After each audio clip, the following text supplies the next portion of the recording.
Hi అండి, నేను మీ Vahini. Welcome to our channel Tarak Vahini TET and DSC. ఈ ఛానల్లో ప్రతిరోజు కూడా ఏపీ టెట్ డిఎస్సి సిలబస్ పై వీడియో క్లాసెస్ అనేవి ఫ్రీగా ఉంటాయి. అండ్ వాటిపైన ఎయిమ్స్ ఆఫ్ డిఎస్సి అనే టెలిగ్రామ్ గ్రూప్ లో ఎవ్రీ సండే ఈవినింగ్ అనేది ప్రాక్టీస్ టెస్ట్ కూడా ఫ్రీగా ఉంటుంది. ఇంకా ఎవరైనా ఛానల్ ని సబ్స్క్రైబ్ చేసుకోకపోతే వెంటనే సబ్స్క్రైబ్ చేసుకోండి. అలాగే ఇప్పటి వరకు మనము టెక్స్ట్ బుక్ వారీగా ప్రతిదీ కూడా చాలా క్లియర్ గా ఎక్స్ప్లెయిన్ చేసుకున్నాం. కంటెంట్ కావచ్చు, మెథడ్ కావచ్చు. అలాగే కరెంట్ అఫైర్ మీద మనకి వాహినీస్ డిఎస్సి వరల్డ్ అనే సెకండ్ ఛానల్ ఉంది. అందులో డైలీ వీడియోస్ అనేవి వస్తున్నాయి. నవంబర్ నుంచి కరెంట్ అఫైర్ అనేది కంటిన్యూస్ గా చెప్తున్నాము. వాటి పీడిఎఫ్ లను కూడా అందిస్తున్నాము. ఇంకొక విషయం ఏంటంటే, ఇప్పుడు మనం ప్రెసెంట్ తెలుగు అకాడమీ బుక్స్ అయిన కంటెంట్ అండ్ మెథడ్ కలిపిన బుక్స్ ని చెప్పుకుంటున్నాం. ఈ రోజు సైన్స్ స్వభావం, పరిధి, చరిత్ర, అభివృద్ధి అనే ఫస్ట్ చాప్టర్ ని డిస్కస్ చేసుకొని అండ్ ఇందులో ఉన్న 30+ ప్రాక్టీస్ బిట్స్ ని ఈ రోజు తెలుసుకుంటున్నాం అనమాట. వీడియోని చివరి వరకు చూడండి.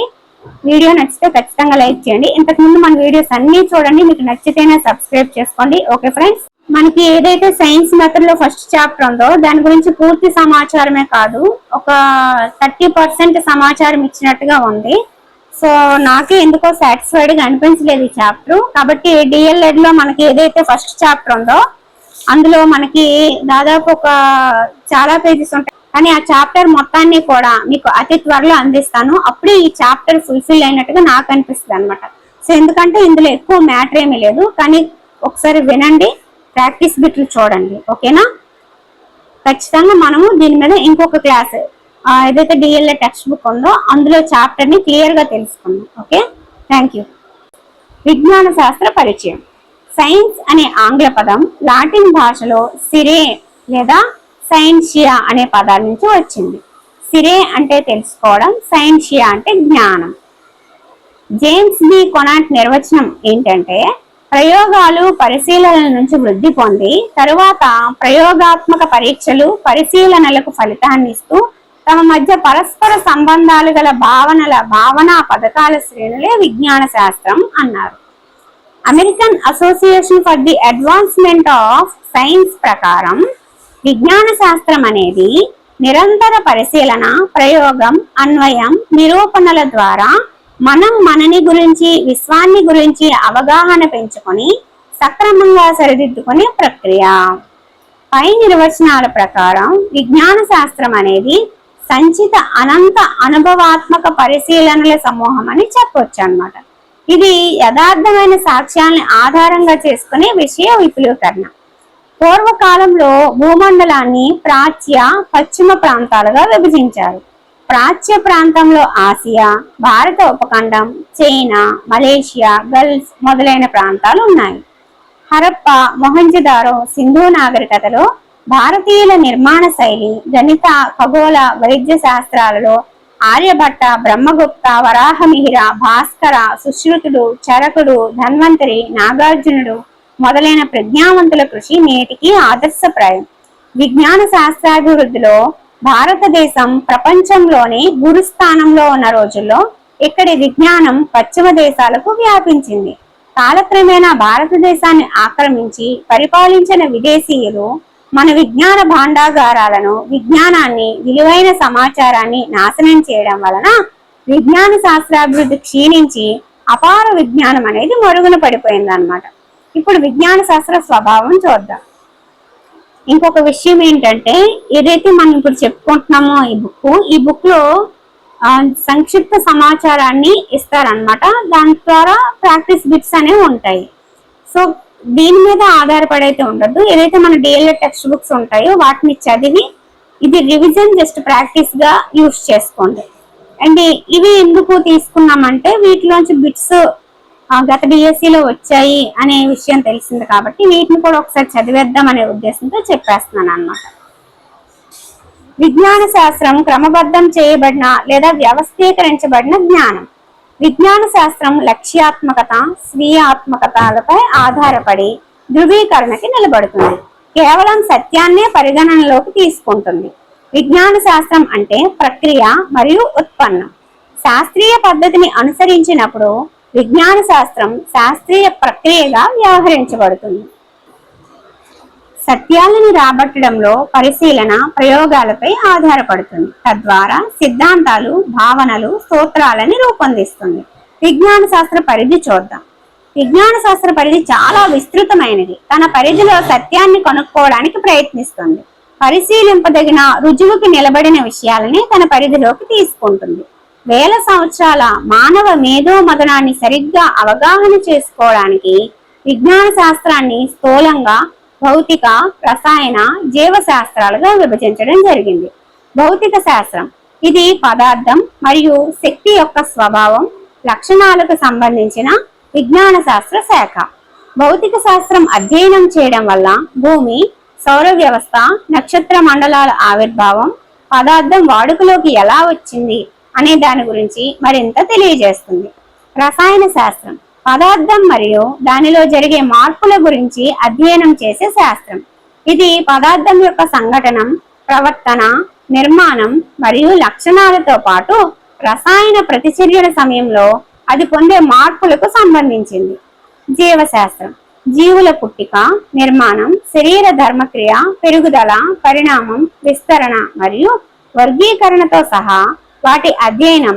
ఇందులో అంతర్నిర్మాణ శాస్త్రం, కణజీవ శాస్త్రం, ఆవరణ శాస్త్రం, జన్యు శాస్త్రం, పిండోత్పత్తి శాస్త్రం మొదలైన అనేక శాఖలు కలవు. ఈ ముఖ్య శాఖలు కాకుండా జీవ భౌతిక శాస్త్రం, జీవ రసాయన శాస్త్రం, జీవ సాంకేతిక శాస్త్రం, వ్యవసాయ శాస్త్రం వంటి అనువర్తిత శాఖలు కూడా విజ్ఞాన శాస్త్ర పరిధిలోనివే. విజ్ఞాన శాస్త్ర సంశ్లేషణాత్మక మరియు ద్రవ్యాత్మక నిర్మాణం గురించి చూద్దాం. 1964వ సంవత్సరంలో స్వాబో ఫినిక్స్ అనే శాస్త్రవేత్తలు విజ్ఞాన శాస్త్ర నిర్మాణాన్ని విజ్ఞాన శాస్త్ర ప్రక్రియ మరియు ఫలితాల కలయికతో రూపొందించారు. ఆ తర్వాత విజ్ఞాన శాస్త్రాన్ని సంశ్లేషణాత్మక మరియు ద్రవ్యాత్మక నిర్మాణాలుగా వివరించారు.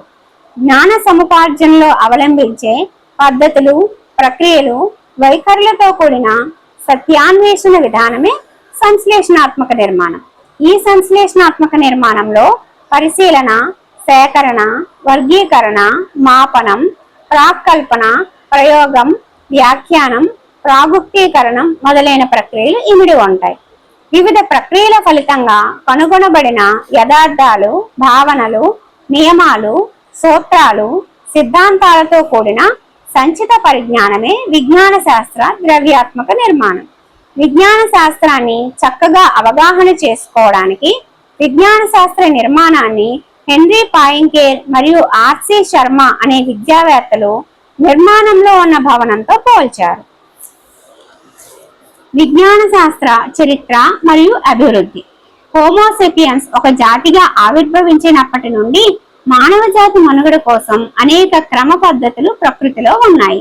సూర్యచంద్రుల క్రమానుగతంగా కదలికల పునరావృతం, పగలు మరియు రాత్రి, మానవ ఉనికి యొక్క ప్రాథమిక లైన్ అందించడం, ఋతువుల ఆధారిత జంతువుల వలసలు, వ్యవసాయం వంటి అనేక అంశాల గురించి విజ్ఞాన శాస్త్రం కీలకమైన ఆధారంగా వ్యవహరిస్తుంది.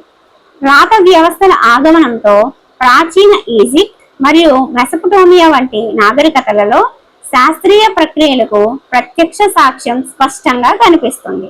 క్రీస్తు పూర్వం దాదాపు 3000 నుండి 1200లలో విజ్ఞాన శాస్త్ర చరిత్రలో తొలి లిఖిత రికార్డులు కనుగొనబడ్డాయి. వీటిలో గణితం, ఖగోళ శాస్త్రం, ఔషధ శాస్త్రం, దశాంశ సంఖ్యా విధానం, క్యాలెండర్ల గురించి పరిజ్ఞానం లిఖించబడ్డాయి. భారతదేశంలో వేదకాలం నాటి గ్రంథాలు సంఖ్యా వినియోగానికి ఆధారాలను అందిస్తున్నాయి. వేదకాలం నాటి సాహిత్యం పశువైద్యం యొక్క ప్రారంభ రికార్డులను అందిస్తున్నాయి. కుష్టు వ్యాధి, కంటి శుక్లం, శస్త్రచికిత్స, ప్లాస్టిక్ సర్జరీ గురించిన ప్రస్తావన సుశ్రుత సంహిత అనే వైద్య గ్రంథంలో వివరించబడింది. భారతీయ వైద్యులైన సుశ్రుతుడు మరియు చరకుడు 2 రకాల మధుమేహాలను గుర్తించారు. కౌటిల్యుని అర్థశాస్త్రంలో డ్యాములు, బ్రిడ్జిల నిర్మాణాన్ని కూడా వివరించడం జరిగింది. Practice bits. విజ్ఞాన శాస్త్ర స్వభావాన్ని సంశ్లేషణాత్మక నిర్మాణం మరియు ద్రవ్యాత్మక నిర్మాణం దృష్టిలో వివరించిన వారు స్వాబో ఫినిక్స్లు. ఉపాధ్యాయునికి ఈ సబ్జెక్టుల పరిజ్ఞానం శ్వాసక్రియ అనే పాఠ్యాంశ బోధనలో దోహదపడుతుంది. అంటే జీవశాస్త్రం, రసాయన శాస్త్రం, భౌతిక శాస్త్రం, గణితం 4 శాస్త్రాల యొక్క పరిజ్ఞానం కూడా దోహదపడుతుంది అన్నమాట. నెక్స్ట్ విజ్ఞాన శాస్త్రంలోని ఎలా అంటే శ్వాసక్రియ అంటే CO2 ఆక్సిజన్, రసాయన శాస్త్రం అందులో ఉంది. తర్వాత ఎనర్జీ అనేది వస్తుంది, భౌతిక శాస్త్రం ఉంది. అందులో శ్వాసక్రియ అనేది నిమిషానికి ఎన్నిసార్లు, ఇదంతా కూడా మనకి గణితంలో ఉపయోగపడుతుంది. అలాగే దానికి వాడే అవయవాలు ఇవన్నీ. తర్వాత జీవశాస్త్రం అనేది శ్వాసక్రియకి సంబంధించి. కాబట్టి 4 సబ్జెక్టుల పరిజ్ఞానం కూడా ఉపయోగపడుతుంది అనమాట.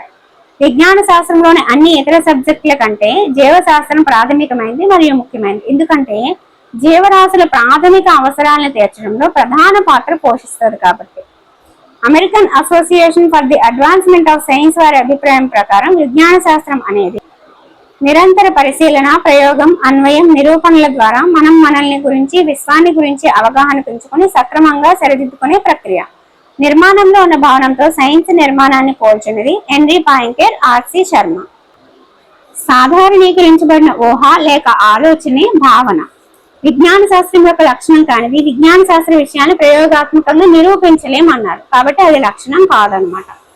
శాస్త్రజ్ఞుల గతిశీల దృష్టి దృక్కోణంలో విజ్ఞాన శాస్త్రం అంటే క్రియాత్మకత, సాధారణీకరణాలు, భావనలు, నియమాలు. ఈ 4 విజ్ఞాన శాస్త్ర ఉత్పత్తులు ఏవి అని అడిగారు. ముఖ్యంగా విజ్ఞాన శాస్త్రం మనము ఉత్పత్తులు, ప్రక్రియలని 2 రకాలుగా చెప్పుకుంటాం. ఉత్పత్తులు కిందకి సాధారణీకరణాలు, భావనలు, నియమాలు, సిద్ధాంతాలు ఇవన్నీ వస్తాయి. ప్రక్రియల కిందకి ప్రక్రియలు, పద్ధతులు ఇవి వస్తాయి అన్నమాట. కాబట్టి 3, 4 పద్ధతులు, ప్రక్రియలు అనేవి ఉన్నాయి. కాబట్టి అవి ప్రక్రియలకు సంబంధించినవి తీసేయండి. సాధారణీకరణాలు, భావనలు, నియమాలు, సిద్ధాంతాలు ఈ 2 కూడా ఉత్పత్తులకు సంబంధించినవి. కాబట్టి 1 and 2 కరెక్ట్. హెన్రీ పాయింకెర్ మరియు ఆర్సి శర్మల ప్రకారం విజ్ఞాన శాస్త్ర పునాదులు, సూత్రాలు, సాధారణీకరణాలు. విజ్ఞాన శాస్త్ర భవన నిర్మాణానికి ప్రాథమిక ఆధారాలు ఏంటంటే సత్యాలు. స్వాబో ఫినిక్స్ల విజ్ఞాన శాస్త్ర నిర్మాణాన్ని సంశ్లేషణాత్మక మరియు ద్రవ్యాత్మక నిర్మాణంగా వివరించారు. సత్యాలను రాబట్టడానికి విజ్ఞాన శాస్త్రం వేటిపై ఆధారపడుతుంది అంటే పరిశీలనలు, ప్రయోగాలు. సైన్షియా అనే పదం ఏ భాషకు సంబంధించింది అంటే లాటిన్. సిరే అంటే తెలుసుకోవడం. జేమ్స్ బి కొనాంట్ ప్రకారం విజ్ఞాన శాస్త్రంలో పరస్పర సంబంధం గల భావనలు మరియు భావనా పథకాలు విజ్ఞాన శాస్త్ర నిర్మాణం. హెన్రీ పాయింకెర్, ఆర్సి శర్మల ప్రకారం భవన నిర్మాణంలో నిలువు స్తంభాలు, సిద్ధాంతాలు, అడ్డు స్తంభాలు, పద్ధతులు, ప్రక్రియలు. విజ్ఞాన శాస్త్ర సంశ్లేషణాత్మక నిర్మాణంలోని అంశాలు పరిశీలనలు, ప్రయోగాలు. విజ్ఞాన శాస్త్ర ద్రవ్యాత్మక నిర్మాణానికి చెందని అంశం సిద్ధాంతాలు, నియమాలు, సాధారణీకరణాలు ఇవన్నీ కూడా ద్రవ్యాత్మక నిర్మాణానికి సంబంధించినవి. అంటే ఏవైతే ఉత్పత్తులు అని చెప్పుకున్నామో అది ద్రవ్యాత్మక నిర్మాణం అన్నమాట. ప్రక్రియలు, పద్ధతులు, అన్వేషణ, ప్రయోగాలు ఇవన్నీ కూడా సంశ్లేషణాత్మక నిర్మాణానికి సంబంధించినవి. కాబట్టి అన్వేషణ అనేది ద్రవ్యాత్మక నిర్మాణానికి చెందదు అనమాట. ఇక్కడ మనము 20 బిట్లు చెప్పుకున్నాము. మిగతా 10 బిట్లు అనేవి సండే ప్రాక్టీస్ టెస్ట్ లో మీకు ఇవ్వడం జరుగుతుంది అనమాట. ఓకేనా, ఇది విషయం. ఈ వీడియో మీ అందరికీ నచ్చిందని అనుకుంటున్నాను. నచ్చితే ఒక లైక్ చేయండి. Okay friends, thank you.